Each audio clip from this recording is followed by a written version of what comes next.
हम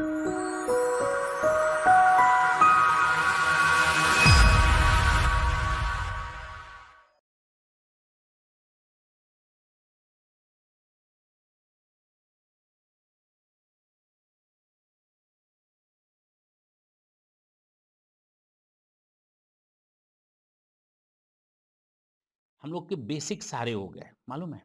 अब हम लोग स्पेशल सिचुएशंस को कवर अप करने जा रहे हैं, स्पेशल सर्कमस्टांसेस को। और उसमें सबसे पहले आता है सेक्शन 50 बी, जो बहुत इम्पोर्टेंट रोल प्ले करता है, जिसको हम लोग कहते हैं स्लम सेल। क्या नाम देते हैं? Slump sale. क्या है ये स्लम सेल? उसके बारे में डिस्कशन करेंगे। Slump sale, okay. कहानी सुनी जाए? Yes sir. अब मैं कंपनी वंपनी का नाम, एक्चुअल में हिस्ट्री है, ज़्यादा डिटेल में उतना कहानी नहीं एक्सप्लोर करूँगा। हाँ, आपके मतलब की कहानी आपको मैं बता देता हूँ। सीमेंस कंपनी का था, जो आपकी हियरिंग ऐड बनाती है, सिलाई मशीन बनाती है, छोड़ देते हैं। एक कंपनी है, उसने क्या किया, देखो क्या प्रॉब्लम फेस की। वो कंपनी 3 यूनिट्स चलाती थी। मान लो वो सिंग मशीन भी बनाती थी, हियरिंग ऐड भी बनाती थी, अलग-अलग काम थे उसके। और कुछ अलग इलेक्ट्रॉनिक इक्विपमेंट बनाती थी। अब ये कंपनी ने ये सब काम तो किया, लेकिन उसने देखा कि इस कंपनी को जो प्रोडक्ट बनाए जाते हैं ना, वो उसमें सबसे ज़्यादा जो कंज़म्पशन होता है, वो पावर कंज़म्पशन होता है। जो कंज़म्पशन होता है, वो क्या होता है? पावर का कंज़म्पशन बहुत ज़्यादा होता है। अब पावर यानी इलेक्ट्रिसिटी का कंज़म्पशन बहुत ज़्यादा होता है, तो कंपनी ने ये सोचा, हम ऑलरेडी 3-3 4-4 10-10 आइटम बना रहे हैं, क्यों ना हम अपनी इलेक्ट्रिसिटी जनरेटिंग कंपनी भी बना लें। भाई सीधी-सी बात है, कोई मैं कंपनी का मैं काम करता हूँ और किसी चीज़ का मुझे बहुत ज़्यादा कंज़म्पशन होता है, then I will try my best to start to produce that particular thing at my own place. Why should I buy it from outsiders? क्योंकि वो महँगा होता है। अच्छा, तो कंपनी ने कहा कि ये मेरा सारा काम एक कंपनी के अंदर होता है, ये सारे यूनिट्स होते हैं, unit A, unit B, unit C, इस तरह से बने हुए हैं। चलो यूनिट डी भी स्टार्ट करते हैं। और उन्होंने इस काम को अंजाम दिया और उनकी बैलेंस शीट सामने आई। 2 मिनट के लिए मैं आपको कहानी बता रहा हूँ, ज़्यादा दिमाग नहीं लगाना है, केवल कहानी समझ लेंगे ना तो इसके पीछे ये समझने में आसानी होगी, basically what we are just going to do the study. What does it means, slump sale means. तो कहता है कि हुआ ये कि कंजम्पशन पावर का था कंजम्पशन, अब उसने इलेक्ट्रिसिटी जनरेशन करना स्टार्ट कर दिया। ऐसा करना हुआ अब तक, मान लेते हैं ये ईयर था उसका 2013-14, उसकी मार्केट वैल्यू पर शेयर थी 80। 14-15 मार्केट वैल्यू पर शेयर हो गई 90। 15-16, अभी सुनना ढंग से, अभी मैंने कुछ बोला नहीं है, ज़्यादा दिमाग लगाने की जरूरत नहीं है अभी। और उसने 16-17 में यहाँ तक तो उसने 3 यूनिट्स में काम किया, ए प्लस बी प्लस सी ए प्लस, लेकिन अब यहाँ उसने डी को भी ऐड कर दिया। ये फर्स्ट ईयर है 16-17 when the company started it's electricity generation, generation of electricity और पावर। अब पहला साल था, कंपनी को लॉस हो गया। कंपनी को लॉस हो गया। कंपनी को लॉस हो गया तो हो गया गड़बड़। कंपनी को लॉस हो गया, किसके कारण लॉस हुआ? इलेक्ट्रिसिटी जनरेशन कारण। अगर इलेक्ट्रिसिटी जनरेशन ना होती तो इसके शेयर की वैल्यू होती 130। 2 मिनट के लिए मानते हैं। लेकिन चूंकि लॉस हो गया तो वो हो गया 120। 120 क्या? 115। अच्छा, नेक्स्ट ईयर 17-18 कंपनी उस पर काम की। अगर ये नहीं होता इलेक्ट्रिसिटी जनरेशन तो उसका प्रॉफिट होता 150। लेकिन उसके लॉस के कारण इसकी शेयर की मार्केट वैल्यू हो गई 100। अभी भी लॉस है, इस साल भी लॉस हो गया। अब कंपनी परेशान, because share holders are not aware about the balance sheet और the financial statement. Max of the share holders are not capable to read the balance sheet in accurate manner. उनको ये नहीं पता चलता, लेकिन हाँ वो ये देखेंगे what is the ultimate profit और लॉस। उनको केवल इतना पता होता है कि प्रॉफिट कितना हुआ भाया, ये बता दो। अच्छा, पिछले साल से कम हुआ, कंपनी तो बेकार है। पिछले साल से कम लॉस प्रॉफिट हुआ, कंपनी तो बेकार है। हमारे शेयर की वैल्यू गिर रही है, कंपनी तो बेकार है। Now they will start to think like that. अब इस तरह से 18-19 में भी हुआ। 2 मिनट के लिए मान लेते हैं, मैंने ये स्टोरी बताई है, इसको जाकर मैच मत करा लेना इक्वली। यहाँ पर अगर नहीं होती कंपनी, अगर इलेक्ट्रिसिटी तो 170 होता, आज वो 105 पर है। In totality the company is in loss. अब कंपनी परेशान, कंपनी ने कहा भई बहुत झेल लिया इलेक्ट्रिसिटी जनरेशन को, जब से लगाया है तब से ये हमारे सर की आफत आ गई है। एक काम करते हैं, हमारे पास बैलेंस शीट में जो भी इलेक्ट्रिक जनरेशन की चीजें हैं, जितनी भी हम लोगों ने काम किया था इलेक्ट्रिसिटी जनरेट करने से रिलेटेड, मशीनरी, प्लांट, बिल्डिंग, फलाना डिमाका, डेटर्स, क्रेडिटर, सबको एक जगह किया। भाई मेरी उस कंप्लीट बैलेंस शीट में जहां जहां इलेक्ट्रिसिटी जनरेशन का कंपोनेंट मौजूद था, उन सबको निकाल करके एक जगह रखा और उसके लिए एक नई कंपनी बना ली। अब तक इस कंपनी का नाम था, मान लेते हैं, XYZ लिमिटेड। अब उस कंपनी का नाम रखा, नया एक कंपनी बना दिया जिसका नाम रखा Z लिमिटेड। 2 मिनट के लिए मानते हैं। और इस XYZ लिमिटेड से उस इलेक्ट्रिसिटी जनरेशन की सारी चीजें इस Z लिमिटेड को ट्रांसफर कर दी। या ये कह सकते हैं एक नई कंपनी आई, मार्केट में फॉर्म की गई, इनकॉर्पोरेट की गई, only for the purpose of acquisition of such type of electricity generating unit. उसने उस पूरी इलेक्ट्रिसिटी जनरेटिंग यूनिट्स को अपने में खींच लिया, सारी की सारी एसेट्स लायबिलिटीज ले ली। और इस सारी एसेट्स और liability, even though this is in loss, company is not going to shut down the particular process or electricity generation, the company will still do work on that. Now the Z limited will do work on that, not XYZ, ठीक है ना। तो Z limited ने क्या किया कि उसको acquire कर लिया XYZ से, सारी की सारी जितनी भी इलेक्ट्रिसिटी जनरेशन से रिलेटेड चीजें थी, सारी के सारे कंपोनेंट, एसेट्स, लायबिलिटीज, सारी की सारी वहां से ले ली। और जो भी वहां के शेयर होल्डर थे, उनको Z लिमिटेड के नए शेयर दे दिए गए। अब समझ में आई बात? हाँ सर। अब एक बात बताइए, ये जो पेमेंट दिया गया ना, अब Z लिमिटेड एक्वायर कर रहा है तो इसको कुछ ना कुछ क्या देगा? Sale consideration. तो एसेट्स का ट्रांसफर हो रहा है, हाँ, और यहां से सेल कंसिडरेशन जा रहा है, बिल्कुल जा रहा है सर। तो कैपिटल गेन लगना चाहिए, बिल्कुल लगना चाहिए। कैसे लगेगा? जितनी भी एसेट्स होंगी, इनकम टैक्स डिपार्टमेंट क्या करेगा? अच्छा जमीन आई है, चलो जमीन पर कैपिटल गेन लगाओ, अलग से कैलकुलेट करो। अच्छा प्लांट भी आया है, चलो प्लांट पर short term capital gain depreciable था।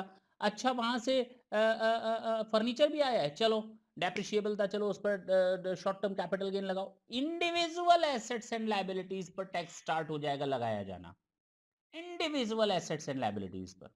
और साथ ही साथ एक और समस्या आएगी कि वहां का स्टॉक यहां ट्रांसफर हुआ, जब वहां का स्टॉक यहां सेल होगा तो अगेन पीजीबीपी शैल अराइज। तो इनकम टैक्स डिपार्टमेंट ने उस पर पीजीबीपी लगा दिया।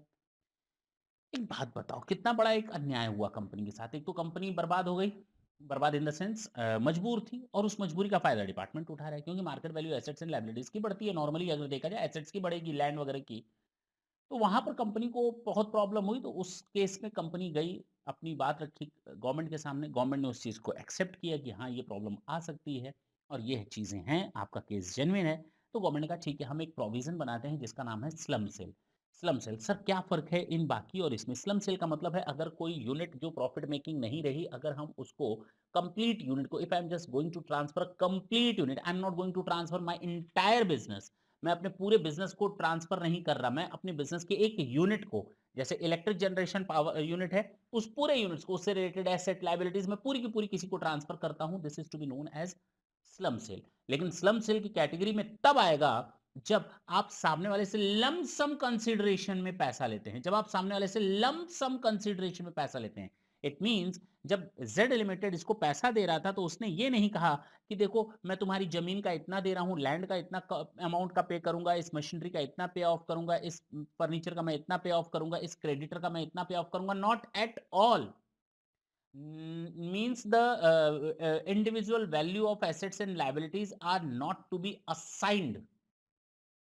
जो भी पैसा, ये सारा कुछ दे दो Z लिमिटेड को, Z लिमिटेड से इतना पैसा ले लो, बात खत्म हो गई, डन डना done done. Now this is the case of the slump sale, कि एक कंप्लीट यूनिट ट्रांसफर हुई इधर, और इधर से एक लमसम कंसिडरेशन गया उधर। इंडिविजुअल एसेट्स एंड लायबिलिटीज के वैल्यू को असाइन नहीं करना। सर ऐसा कैसे हो सकता है? मान लीजिए डिपार्टमेंट या लोकल अथॉरिटी कहती है कि हमें इस एसेट्स का दाम बताओ, हम तो स्टैम्प ड्यूटी वैल्यू चेक करना चाहते हैं। Now for the purpose of adhering or abiding with the law, we are just going to assign any value of any assets, then it doesn't mean at all that we are violating the law। अगर इस act को fulfil करने के लिए हम assign नहीं कर रहे, लेकिन दूसरा कोई कानून कहता है असाइन करो, अगर दूसरा कोई कहता है असाइन करो, अब असाइन कर रहे हैं तो ये करा, असाइन क्यों किया? तो ये वहां तक काम करेगा जब तक कोई स्पेसिफिक एक्ट कुछ नहीं बोलता। अगर कोई स्पेसिफिक एक्ट बोलता है असाइन करो इंडिविजुअल एसेट्स और लायबिलिटीज की वैल्यू को, और उस समय अगर मैं असाइन कर देता हूं तो मैं गलत नहीं माना जाऊंगा, वो तब भी स्लम सेल की ही कंडीशन में रहेगा। तो अगर दो एक्ट हमको अलग अलग जवाब देते हैं तो जो स्पेसिफिक एक्ट है वो प्रिवेल हमेशा करता है। ये तो हमारा इनकम टैक्स एक्ट है। ये कैसे बोल सकता है किसी एसेट्स की वैल्यू को असाइन करना है नहीं करना है? वो तो कोई स्पेसिफिक एक्ट होगा जहां से वो एसेट्स ट्रांसफर हो रही है, जो ट्रांसफर करवा रहा है उसके लिए दूसरा कानून है, वो इनकम टैक्स कानून नहीं है। तो वो ट्रांसफर करवाने वाला कानून कहता है कि वो एसेट्स तभी ट्रांसफर मानी जाएगी जब हमें उसकी वैल्यू तो मालूम हो। तो वो वैल्यू कहता है बताओ कितनी है, तो वो वैल्यू अगर हम लोग असाइन कर दे रहे हैं तो इनकम टैक्स कहता है कोई दिक्कत नहीं, you are just abiding with the law. Yes, for the purpose of fulfilling that particular condition of any specific act, you are just assigning the value of assets and liability. It will not be tantamount to the violation of this act. Clear? ये आ गया आपका, अब समझ में आया some cell क्या होता है। हाँ हाँ, लेकिन अब कैपिटल गेन का कैलकुलेशन कैसे होगा ये मायने रखता है। वही सीधी सी बात है, कैपिटल गेन का कैलकुलेशन कैसे होगा, उसका हमें कैलकुलेशन करना मीन्स एक हिसाब किताब सेट करना है। अगर हम अब समझ गए कि स्लम सेल क्या है, अगर अब हमें ये पता चल गया कि स्लम सेल क्या है, तो हमारे लिए बहुत आसान है चीज़ों को अपनी जगह पर रखना। आज क्लास स्टार्ट किए, लाइट चली गई। सोचो, लाइट जाती नहीं है, लेकिन आज लाइट चली गई।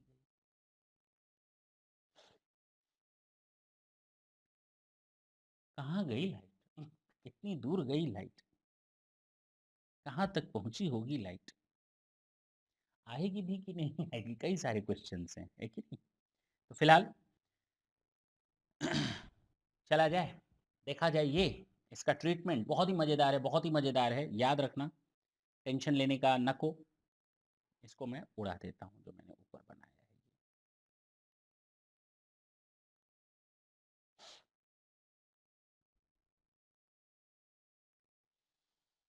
हम्म, हमें क्या चाहिए? 2 वक्त की रोटी। नहीं सर, हम स्लम सेल की बात कर रहे हैं। हमें क्या चाहिए? हमें कैलकुलेट करना है कैपिटल गेन। और कैपिटल गेन कैलकुलेट करने में हमें जो कंपोनेंट चाहिए होते हैं ना, सबसे पहले यहाँ पर हम लिखते हैं, देखिए एक एक चीज़ को ख़त्म करते हुए जाएंगे, समझ में आता जाएगा। कॉम्प्यूटेशन ऑफ कैपिटल गेन, और किस स्पेसिफिक सिचुएशन की बात मैं कर रहा हूँ? Slump sale. और स्लम सेल के जब मैंने पॉइंट बताया तो उसमें सबसे पहला पॉइंट बताया कि लंप सम अमाउंट मिलता है, यही तो बताया मैंने, लंप सम कंसिडरेशन मिलता है। लंप सम कंसिडरेशन का मतलब ये हुआ नॉट इंडिविजुअली असाइंड, यानी ये जो पैसा मिल रहा है ये मुझे एसेट्स का भी मिल रहा है और माइनस लाइबिलिटीज का भी मिल रहा है, यानी लाइबिलिटीज का माइनस करके। मैंने कहा ये प्लांट है 1 करोड़ की, ये 10 लाख की लाइबिलिटी है, तो जाहिर सी बात है सामने वाला मुझे 90 लैक्स का ही पेमेंट करेगा, पक्का ना? तो एसेट्स माइनस लाइबिलिटीज का ही पेमेंट कर रहा है। जो लम सम कंसिडरेशन आ रहा है इंडिविजुअली नहीं असाइन। अच्छा ये बताओ, ये टोटल एसेट्स और ये टोटल लाइबिलिटी हमको दे दो, बताओ कितना लोगे? अरे हाँ, उसकी वैल्यू हो गई लम सम, यानी एसेट्स माइनस लाइबिलिटीज का पैसा हो रहा है, ठीक है। हमने इंडिविजुअली असाइन नहीं किया। एसेट्स माइनस लाइबिलिटीज को हम लोग कहते हैं नेटवर्थ। क्या कहते हैं? Net worth. अच्छा, इस एसेट्स एंड लायबिलिटीज की अगर बात करें तो कुछ एसेट्स 5 साल पुरानी है, कुछ एसेट्स 4 साल पुरानी है, कुछ एसेट्स 1 ईयर ओल्ड हैं। बोलो ना। ऐसे ही लायबिलिटीज भी, कोई नई कोई पुरानी। हम क्या कर रहे हैं, हम पूरी एसेट्स एंड लायबिलिटीज उठाकर सामने वाले को दे दे रहे हैं। हम ये नहीं देख रहे कि ये एसेट्स 4 साल पुरानी, 5 साल पुरानी, 6 साल पुरानी, नॉट एट ऑल। इस तरह से कोई हम ट्रीटमेंट नहीं देख रहे हैं। First thing. सेकंड थिंग, हम सामने वाले से पूरा लमसम कंसिडरेशन ले रहे हैं। तो बताइए सर, इस एसेट्स पर तो लॉन्ग टर्म लगेगा, इस पर लॉन्ग टर्म, इस पर शॉर्ट टर्म ना। अब ऐसा नहीं होगा क्योंकि इंडिविजुअल एसेट्स एंड लायबिलिटीज पर हम कैलकुलेशन नहीं कर रहे, हम कंप्लीट स्लम सेल पर कैलकुलेशन कर रहे हैं। और स्लम सेल का मतलब पूरी एक यूनिट को मैंने ट्रांसफर किया। किसको ट्रांसफर किया? I am not transferring any specific assets और liability, I am transferring the whole unit, whole undertaking, whole division of a company, जो पूरा एक कैरेक्टरिस्टिक है बिजनेस का, बिजनेस एक्टिविटी का, उसको हम पूरा ट्रांसफर कर रहे हैं। अच्छा, तो सर इसका फिर हम पीरियड ऑफ होल्डिंग कहाँ से लेंगे? तब पीरियड ऑफ होल्डिंग ऐसे नहीं कि एक-एक एसेट्स कितना साल पुराना, कितना साल नहीं, ना, ना, ना। ये बिज़नेस कब से स्टार्ट किया था? तो पीरियड ऑफ होल्डिंग हो जाएगी हमारी स्टार्टिंग ईयर ऑफ यूनिट्स। अच्छा, अब हमें इससे मतलब नहीं है कि एक-एक एसेट कब खरीदी, हमें इससे मतलब है वो यूनिट कब स्टार्ट की थी। जैसे इस क्वेश्चन मैंने अभी बताया ना लाइट वाली 2017-18 में स्टार्ट की, तो 17-18 उस अंडरटेकिंग को कब स्टार्ट किया था आपने? 17-18, तो वो आपका स्टार्टिंग ऑफ द यूनिट हो गया। Till year of transfer. अब समझ में आया? इससे पता चलेगा ये लॉन्ग टर्म है या शॉर्ट टर्म है। 36 महीना आप 36 मंथ कैलकुलेट कर लेंगे। अगर 36 मंथ है तो एक चीज तो आपकी क्लियर हो गई, पीरियड ऑफ होल्डिंग कैसे कैलकुलेट करनी है। That is not on the basis of the individual assets and liability, but it is to be based on the complete unit, starting of the unit. अब उसमें कोई 2 महीने पुरानी एसेट हो, कोई साल भर पुरानी एसेट हो, कोई 3 साल पुरानी एसेट हो, कोई 10 साल पुरानी एसेट हो, कोई फर्क नहीं पड़ता, चाहे लायबिलिटीज हो। सर ये तो चीज क्लियर है। अब आइए दूसरा पॉइंट बताइए sir, full value of consideration.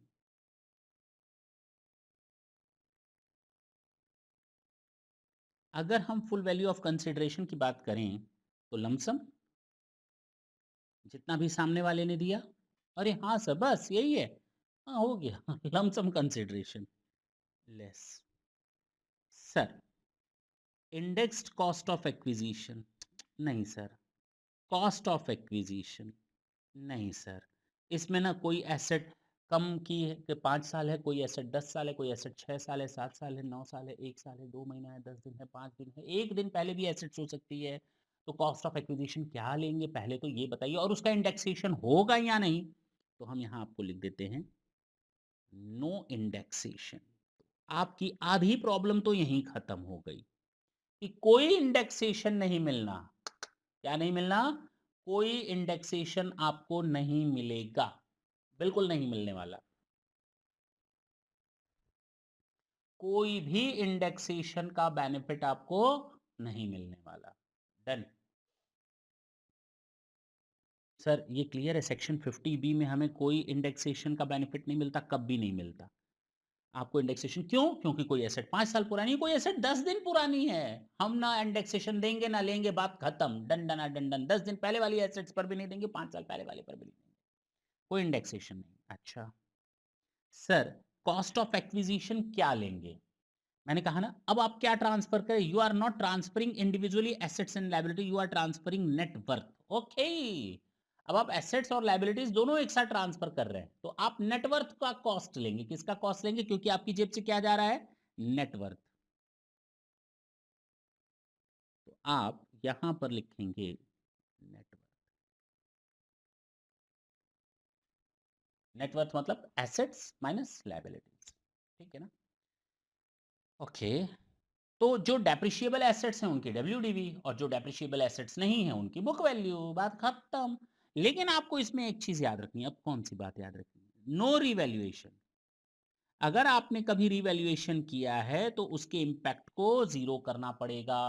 अच्छा चलो, मुझे मालूम है 10 दिन बाद मेरी स्लम सेल होने वाली है, और मैं चाहता हूँ सरकार को मूर्ख बनाना। मेरी बात ढंग से समझे, मैं सरकार को मूर्ख बनाना चाहता हूँ। मैं चाहता हूँ कॉस्ट ज़्यादा हो जाए, तो मैं एसेट्स का दाम बढ़ा दूंगा, रीवैल्यू कर दूंगा, और उसके बाद हम अपना स्लम सेल करेंगे। और एसेट्स का दाम बढ़ाने के बाद अगर एसेट्स का यूनिट्स का स्लम सेल होगा, तो बट ऑब्वियस है प्रॉफिट तो कम आएगा ही आएगा, क्योंकि रिवैल्यूएशन का इम्पैक्ट है। तो कहा गया कभी भी अगर आपने रिवैल्यूएशन किया है पास्ट ईयर्स में, उनका इम्पैक्ट को जीरो करना पड़ेगा। No revaluation shall be considered for the purpose of calculation of your net worth. अच्छा जी, ये सब क्लियर हो गया? हाँ, और कुछ है? नहीं। अच्छा जी, तो एक काम करिए, एक्सपेंसेस माइनस करने के बाद जो आएगा ये आपका लॉन्ग टर्म कैपिटल गेन या शॉर्ट टर्म कैपिटल गेन, ये डिपेंड करेगा इसके ऊपर, पीरियड ऑफ होल्डिंग के ऊपर। इंडेक्सेशन नहीं देना है। सर ये तो बहुत आसान था, तो था क्या इसमें? मैंने भी तो कहा था बहुत आसान है। देखा जाए, this was your section 50 B. एक एक चीज देखेंगे इत्मीनान से। Slump sale means the transfer of one or more undertaking as a result of the sale for a lump sum consideration without value being assigned the individual asset and liabilities in such sale. This is your slum sale. Okay, Cost of acquisition and cost of improvement in case of slum cell, net worth of the undertaking or the division, बता तो दिया. No indexation, okay, ये भी तो बता दिया. Light आ गई. Cost of acquisition of assets in case of slump sale of business specified under section, ठीक है, आएगा तो देखेंगे, चिंता क्यों कर रहे हैं, 35 एडी का भी देख लेंगे.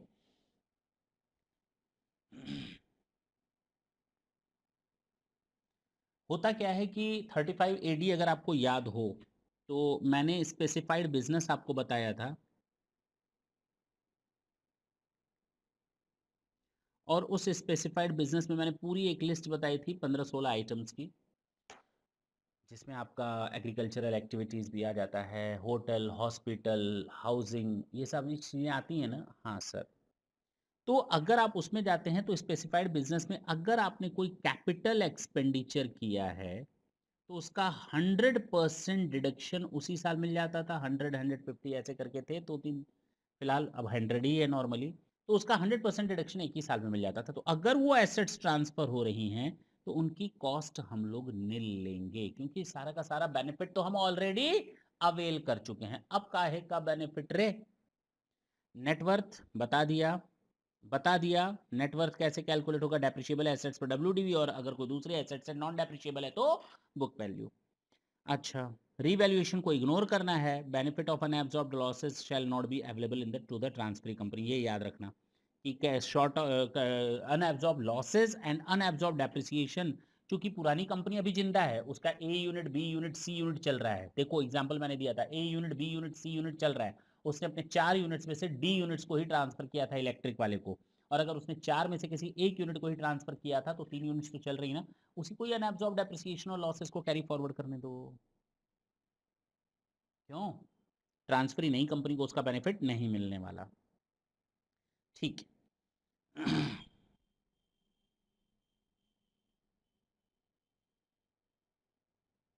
ठीक, चलिए, ये आप अमेंडमेंट पढ़ लेंगे. वो एक महीने पहले आपको रिटर्न फाइल करनी है अगर आपको इस बेनिफिट में लेना है. ऑडिट रिपोर्ट आपको ड्यू डेट के एक महीने पहले सबमिट करनी है. That's it. ये कई जगहों पर अमेंडमेंट आया है इस साल कि अगर आपको इस सेक्शन का बेनिफिट लेना है तो आप अपनी ड्यू डेट, रिटर्न की डेट से एक महीना पहले ये रिटर्न दाखिल करेंगे, तभी आपको इस सेक्शन में इस साल बेनिफिट मिल पाएगा.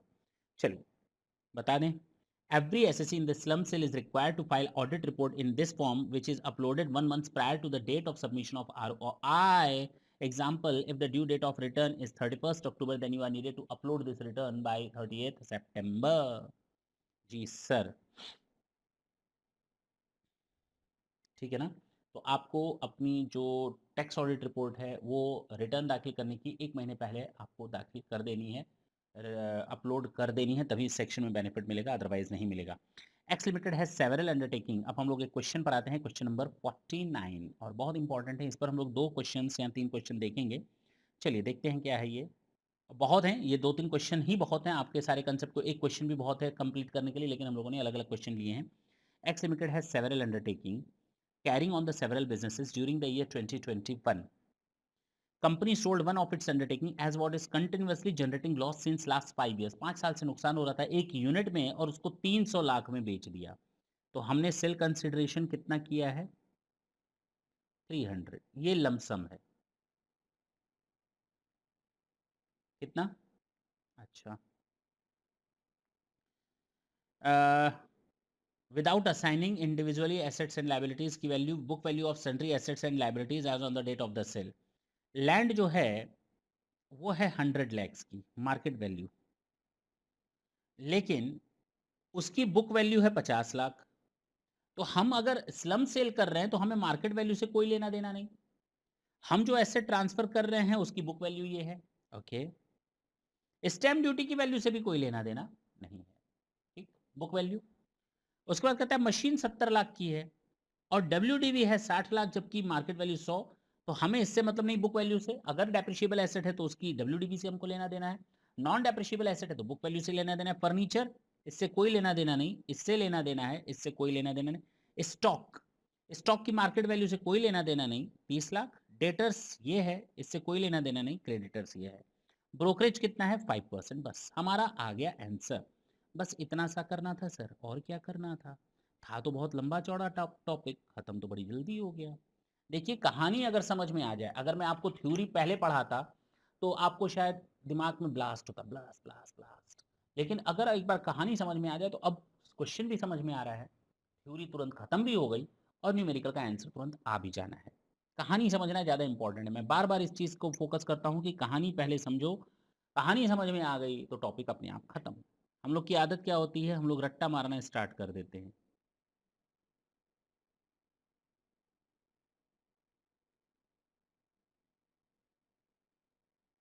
एक्स लिमिटेड कब ट्रांसफ़र किया है? 2021।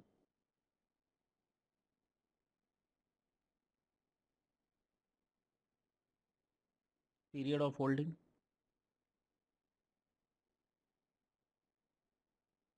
5 इयर्स। हिंट दिया है, डेट नहीं दी, तो हमें उससे मतलब नहीं है। तो ये लॉन्ग टर्म कैपिटल एसेट है, कॉमन सेंस की बात है, 5 साल लिखा है तो।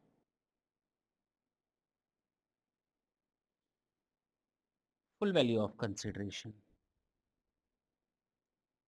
300 लैक्स दिया था ना, ये minus cost of acquisition, indexation नहीं देंगे चाहे कुछ भी हो जाए। इसको हम ब्रैकेट में लिख सकते हैं नेटवर्थ। अरे बोलो ना, नेटवर्थ में क्या क्या चीज़ें आएंगी? सबसे पहले आएगा लैंड 50 लैक्स का,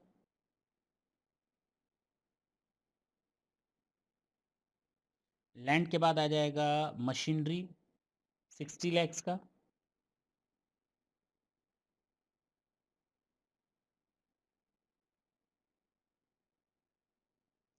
फर्नीचर आ जाएगा 90 लैक्स का,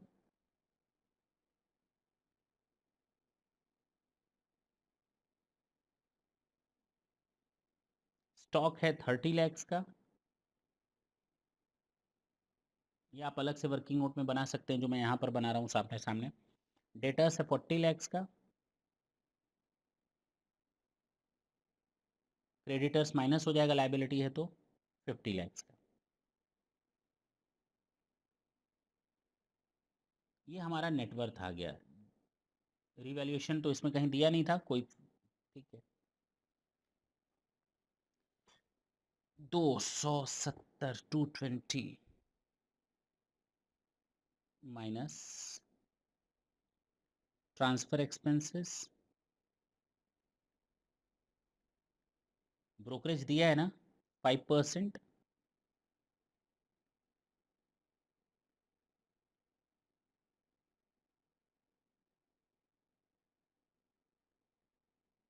तो ये हो जाएगा LTCG बिना इंडेक्सेशन के 65।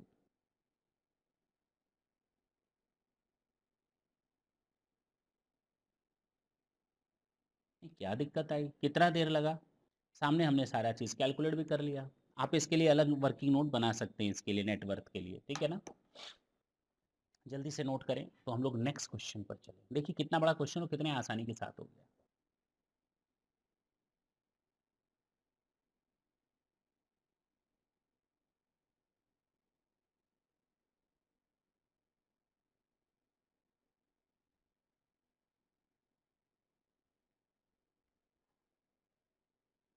चलिए क्वेश्चन नंबर 50 की बात करते हैं। देखा जाए, ये क्वेश्चन आपका सीए इंस्टीट्यूट की स्टडी मैट से है। इसके पहले वाला जो क्वेश्चन था वो सीएमए के इंस्टीट्यूट से था। क्या कहता है? X limited has transferred units N to Y, N को ट्रांसफर कर रहा है, यूनिट एन को ट्रांसफर कर रहा है, यूनिट एन को ट्रांसफर कर रहा है, यूनिट एन को। तो एन से रिलेटेड ये तीन चीज़ें दी हैं हमको बैलेंस शीट में। स्लम सेलोन 30 नवंबर 2020, तो डेट ऑफ ट्रांसफर क्या है? 30 नवंबर 2020। किसको ट्रांसफर कर रहा है? यूनिट एन को ट्रांसफर कर रहा है। समराइज बैलेंस शीट दी हुई है, ठीक है, देख लिया हम लोगों ने। हमें बाकी यूनिट से कोई लेना देना नहीं, केवल हमको यूनिट एन जो ट्रांसफर हो रही है उसी से लेना देना है। Using the further information given below, lump sum consideration है 880, तो सेल कंसिडरेशन दिया हुआ है 880 लैक्स का। ठीक है, आगे बढ़िए सर। कहता है फिक्स्ड एसेट, अच्छा यूनिट एन कब बनाई गई है? जुलाई 2008 में। तो पीरियड ऑफ होल्डिंग है जुलाई 2008 से लेकर के 30 नवंबर 2020, इसका मतलब ये लॉन्ग टर्म कैपिटल एसेट है। चलो भाई, ये भी कंप्लीट हो गई इंफॉर्मेशन। कहता है फिक्स्ड एसेट, कौन कौन सी एसेट्स हैं? फिक्स्ड एसेट यूनिट एन की 550 है। कहता है उस फिक्स्ड एसेट में शामिल है लैंड। फिक्स्ड एसेट कितने की है? 550। हमें तो बुक वैल्यू लेनी है फिलहाल जो दिया हुआ है, उसको देखते हैं क्या कह रहा है। कहता है इसमें शामिल है एक लैंड 60 लाख की। इसमें शामिल है एक लैंड 60 लाख की, जो खरीदी गई थी अगस्त 2008 में।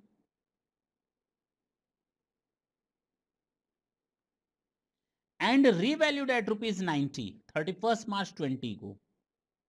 अच्छा जी, प्लस कर दिया था 30 लाख। किस चीज का प्लस कर दिया था? ये रीवैल्यू कर दिया था। यानी अब इसकी वैल्यू दिख रही है 90 lakhs.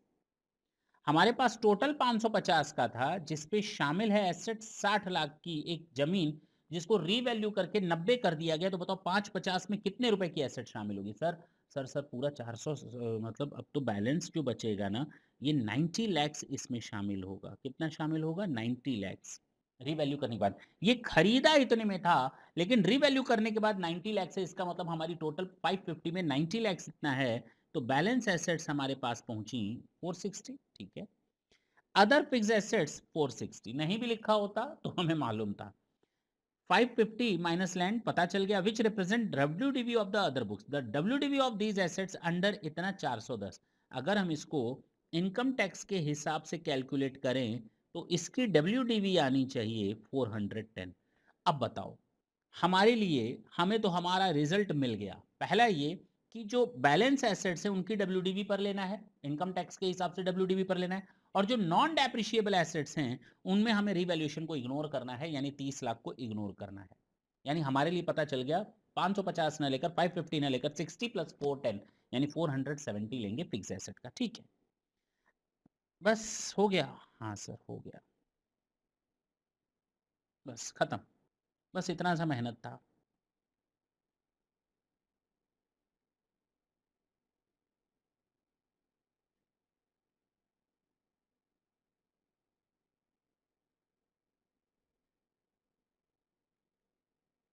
Computation of capital gain under slump sale.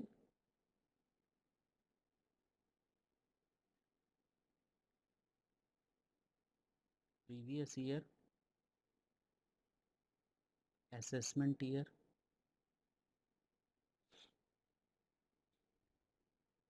Period of holding. इसने यूनिट स्टार्ट की थी जुलाई 2008 से।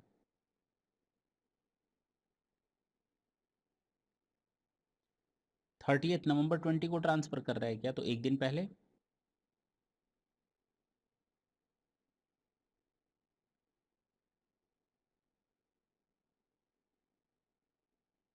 अच्छा, full value of consideration.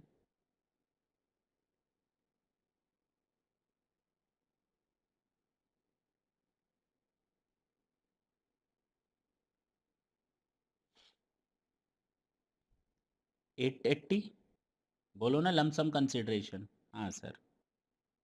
Less, less क्या करेंगे? Cost of acquisition. इंडेक्सेशन तो देना नहीं है, और कॉस्ट ऑफ एक्विजिशन का मतलब होता है यहाँ पर नेटवर्थ। अरे बोलो ना।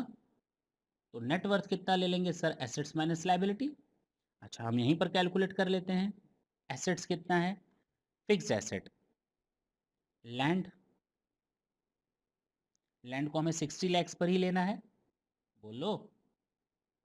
और अदर, ये 410 पर लेना है। ये कैलकुलेट किया था ना अभी ये। हाँ। उसके अलावा ये फिक्स एसेट हो गया, ये other assets 390। Other fix asset ये था, और अदर एसेट्स ये बच गया। अदर फिक्स एसेट्स अलग चीज़ है, ये याद रखना, दोनों मिक्स मत कर देना। 390।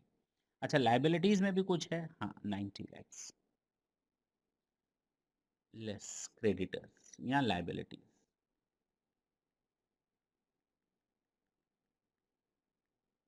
कितना? 90। ये आ गया आपका नेटवर्थ। 860 30 गया तो 770 होप सो। अच्छा, कोई एक्सपेंडिचर बोल रहा है क्या? खत्म है। LTCG कितना है? 110 लाख। देखो आंसर मैच कर, बिल्कुल मैच कर रहा है। क्या दिक्कत आई इसमें? This is your answer. Sir ये तो बहुत आसान है। हाँ, मैंने भी तो शुरू में ही बोला था बहुत आसान है। लोग टफ पता नहीं क्यों बोलते हैं, बहुत इजी होता है ये तो। इसमें तो कोई मेहनत ही नहीं करनी पड़ती। ना इंडेक्सेशन देने का टेंशन, ना इंडिविजुअल एसेट, केवल आपको नेट वर्थ पर थोड़ा कमांड हासिल करना पड़ेगा। जी, नोट कर लें।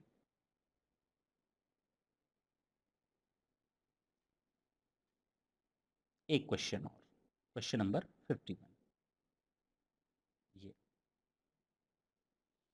ये थोड़ा सा अच्छा क्वेश्चन है। अच्छा क्या, कुछ नहीं, एबीसी इंस्टीट्यूट की स्टडी मटेरियल से क्वेश्चन नंबर 51 क्या कहता है।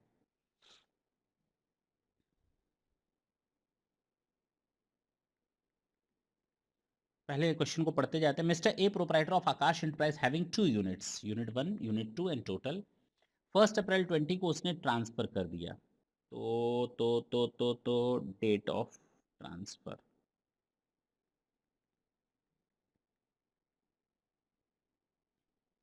यूनिट 1 को ट्रांसफर किया है तो ढंग से देखें, ये यूनिट ट्रांसफर हुई है।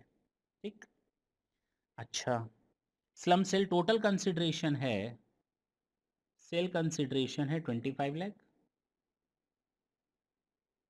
यूनिट 1 वॉज स्टार्टेड, तो पीरियड ऑफ होल्डिंग है 2007-8 टू 2021। ठीक है, 2021 न लेकर के 30 मार्च 31 मार्च 2020, इसके एक दिन पहले लॉन्ग टर्म है। अच्छा, कहता है उसकी डिटेल हमको दी है 31 मार्च 20 की। ठीक है, सही डेट का दिया हुआ है। ओन कैपिटल कोई मतलब नहीं है। रिवैल्यूएशन रिजर्व, अच्छा ये एसेट्स हैं, ये लाइबिलिटीज हैं, ये एसेट्स हैं। चलो सबसे पहले लिखो बिल्डिंग। बिल्डिंग कितने की दिख रही है? 12 लाख। उसके बाद मशीन, मशीन कितने की दिख रही है एसेट्स में यूनिट 1 में? क्योंकि सारा यूनिट 1 ट्रांसफर हो रहा है तो यूनिट 1 को हम एक जगह लिख रहे हैं। डेटर्स सर टोटल कर लेते एक बार में। ठीक है, हम थोड़ा पहले रफ में वर्क करते हैं, उसके बाद हम बात करेंगे इस पर। 1,50,000। Is it clear? ये एसेट्स हमने लिख दिया। अब एसेट्स के बारे में कुछ बोलना मत। लाइबिलिटीज में देखो तो रिवैल्यूएशन रिजर्व दिया है, बिल्डिंग ऑफ यूनिट 1, तो ये यूनिट 1 ही तो है। इसकी बिल्डिंग पर 3 लाख का रिवैल्यूएशन है भैया, माइनस कर लो रिवैल्यूएशन रिजर्व, यही माइनस कर लो रफ में, अभी जो मैं शॉर्ट बना रहा हूं। कितना? 3 लाख। क्या बात है, क्या बात है, क्या बात है।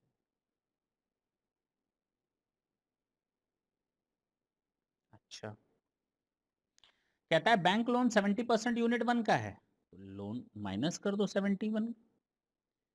कितना है 70%? 1,40,000 होता है लोन, ये इसी का ही है यूनिट 1 का, तो लाइबिलिटी यहीं पर ले आनी पड़ेगी जितनी जिसकी है। क्रेडिटर्स 25% इसका है, 1,50,000 का, तो 150 का 25%, 150 का 25%, 37,500 आ जाएगा। 1/4 कर दो।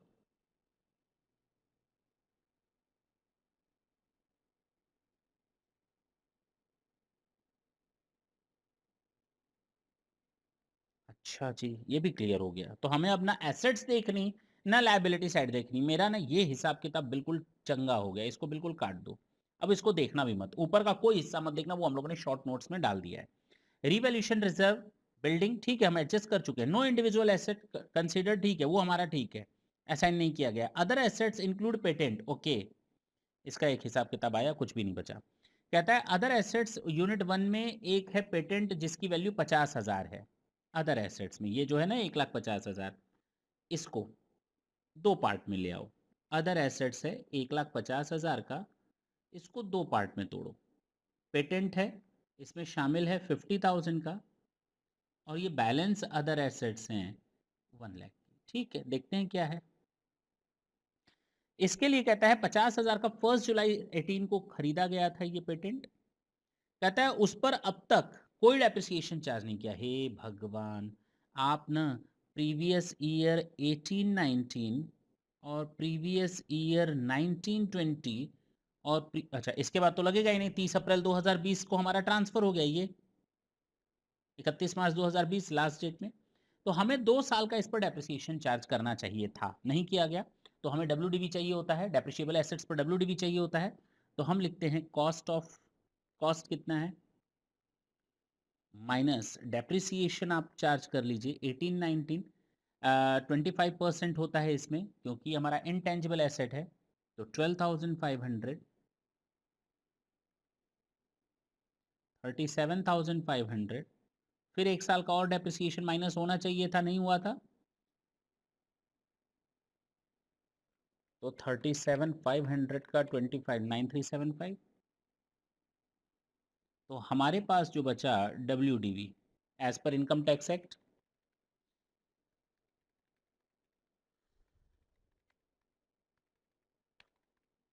$28,125, ये आ गया। यानी ये 1 लाख तो अपनी जगह सही है, इसमें कोई लोचा नहीं है। अब ये वैल्यू आ जाएगी 1,28,125। अब बात समझ में आई, क्लियर है। तो 1,50,000 ना लिख करके हम कितनी लिखेंगे, 1,28,125। चलिए हमारा तो आंसर आ गया भाई, यहीं पर आ गया।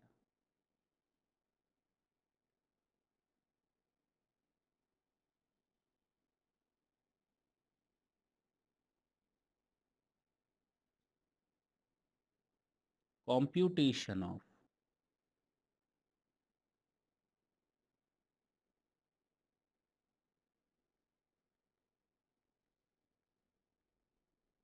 Capital gain under slump sale.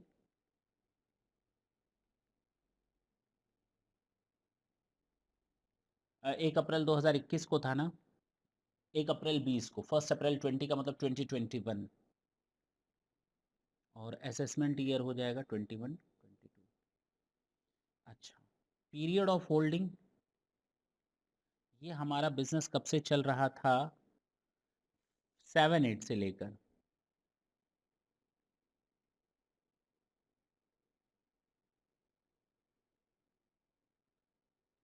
30 मार्च 20, 31 मार्च 20। ये आपका हो गया लॉन्ग टर्म कैपिटल एसेट। अच्छा, फुल वैल्यू ऑफ कंसिडरेशन मेरे लिए बहुत आसान है, केवल अब फिगर रखते जाओ, आंसर निकालते जाओ। फुल वैल्यू ऑफ कंसिडरेशन कितने में सेल किया है, 25 लैक्स में।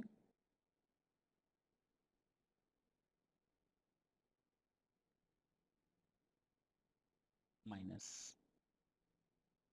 कॉस्ट ऑफ एक्विजिशन लेंगे, वो नेटवर्थ आ जाएगा। कॉस्ट ऑफ एक्विजिशन का मतलब है नेटवर्थ।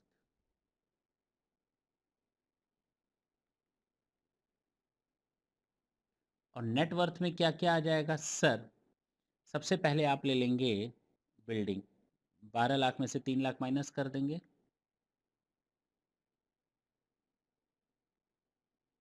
9 लाख, ठीक है ना। अरे बोलना।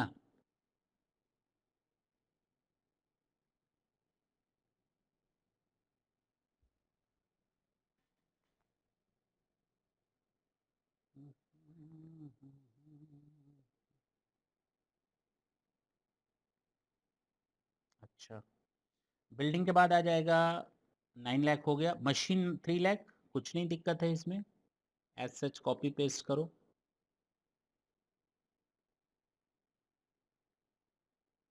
ओके, उसके बाद आता है डेटर्स 1 लाख का,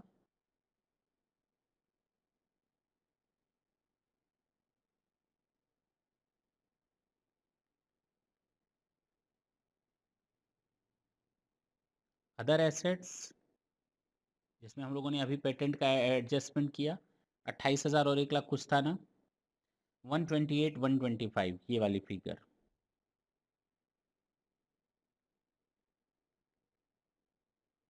और कुछ लोन है, बैंक लोन 1,40,000 लेस कर देंगे,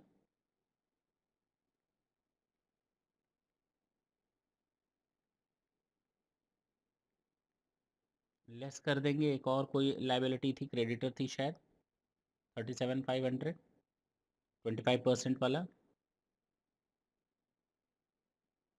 देखो ट्रांसफ़र एक्सपेंसेस कुछ दिए हुए हैं क्या? हमारे हिसाब से यहाँ तक तो सब हम लोगों ने कर लिया, ट्रांसफ़र एक्सपेंसेस नहीं दिया हुआ है। ठीक, ये आपका आ जाएगा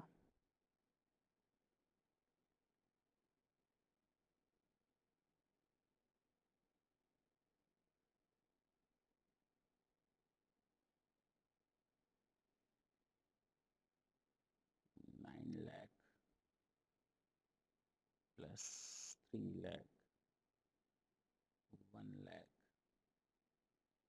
128, 125 minus 1,40,000, oh, minus 37,500, ये आ जाएगा 12,50,625।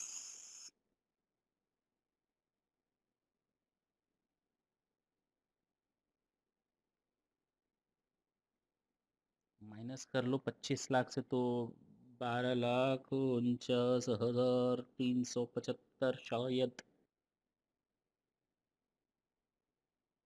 शायद।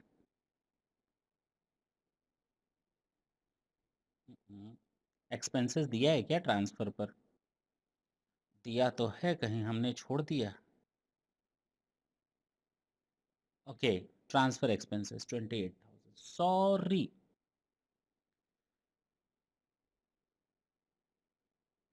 लेस ट्रांसफर एक्सपेंसेस, तो 12,21,375 आ रहा है। देख लो भाई, आ रहा है, इसको सही कर लेना आप लोग।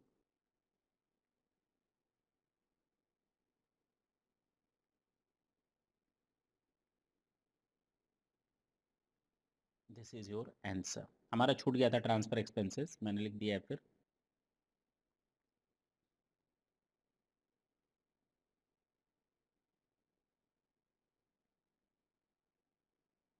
This is your answer, done डना डन डन। कोई दिक्कत नहीं आई होगी, 100% नहीं आई होगी, सेंट परसेंट नहीं आई होगी। ये रहा आज का आपका सेशन। 3 क्वेश्चन मुझे करवाने थे, सारे के सारे क्वेश्चन हम लोगों ने स्लम सेल के कर लिए। अब आपको कभी स्लम सेल में दिक्कत नहीं होने वाली।